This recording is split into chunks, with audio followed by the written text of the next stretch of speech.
Polemik pemecatan Direktur Penyelidikan KPK, Brigjen Endar Priantoro terus bergulir. Laporan Endar terhadap pemecatan janggal dirinya dan kini tengah diperiksa Dewan Pengawas KPK. Kemarin mahasiswa berunjuk rasa di KPK menuntut Ketua KPK Firly Bahuri untuk turun dari jabatannya. Di setiap institusi itu ada mekanismenya, ada aturan-aturan SOP-nya, ada semuanya. Jadi ikuti itu saja. Dan kita harapkan jangan sampai mutasi atau perpindahan itu membuat kegaduhan. Semuanya ada aturannya kok. Dilihat aja di mekanisme aturannya seperti apa.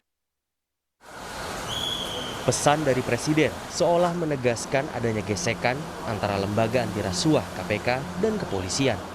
Sebab sudah hampir sepekan, perdebatan pemberhentian Brigjen Endar Priantoro, Direktur Penyelidikan KPK, belum juga usai. KPK beralasan, masa tugas Endar telah berakhir pada Maret 2022. Pun demikian, KPK tidak meminta masa perpanjangan tugas Endar kepada kepolisian.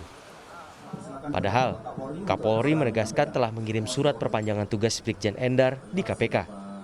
Meski begitu, Kapolri akan menanti perkembangan penyelesaian masalah ini, termasuk hasil laporan ke Dewan Pengawas KPK.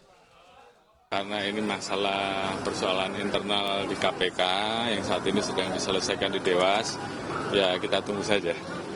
Yang jelas kami dalam posisi yang waktu itu tentunya pernah mengirim surat untuk perpanjangan Pak Endar, namun demikian tentu kita akan lihat perkembangannya.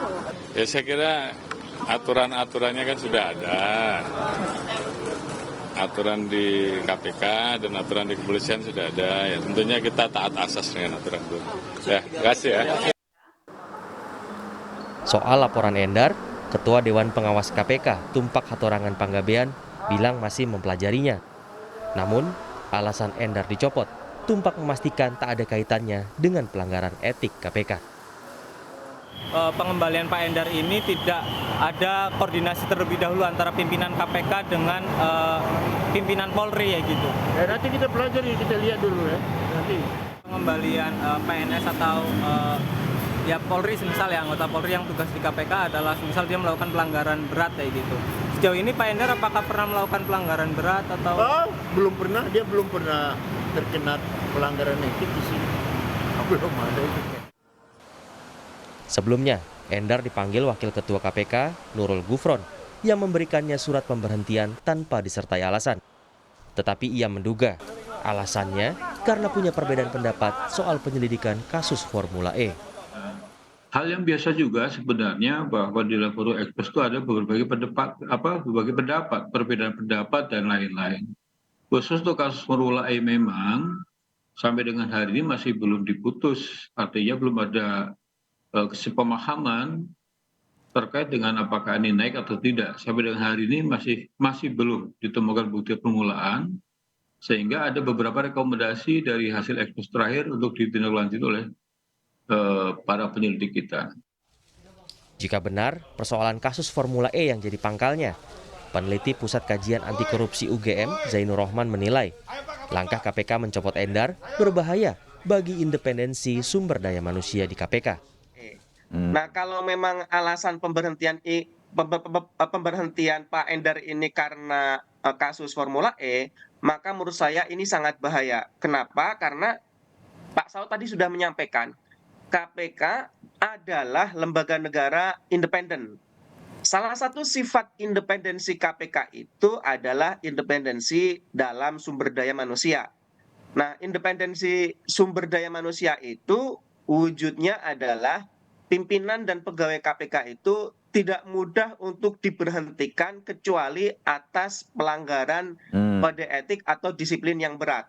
Nah, sehingga kalau hanya karena terjadi perbedaan pendapat dalam kasus Formula E kemudian Brigjen Endar dipulangkan atau dipecat, maka ini sudah melanggar prinsip independensi lembaga anti korupsi. Buntut dari kisruh di KPK, Kamis kemarin, massa dari Ikatan Mahasiswa Muhammadiyah berunjuk rasa di KPK. Demo berujung ricuh kala pengunjuk rasa dan polisi terlibat saling dorong saat mahasiswa mencoba menerobos masuk lobi gedung KPK. Massa menuntut Ketua KPK Firly Bahuri mundur dari jabatannya lantaran KPK dinilai lamban dalam penanganan kasus. Kini, laporan Endar tengah dipelajari oleh Dewan Pengawas KPK. Apapun hasilnya, Polri nantinya akan mengikuti aturan yang berlaku. Tim Liputan, Kompas TV.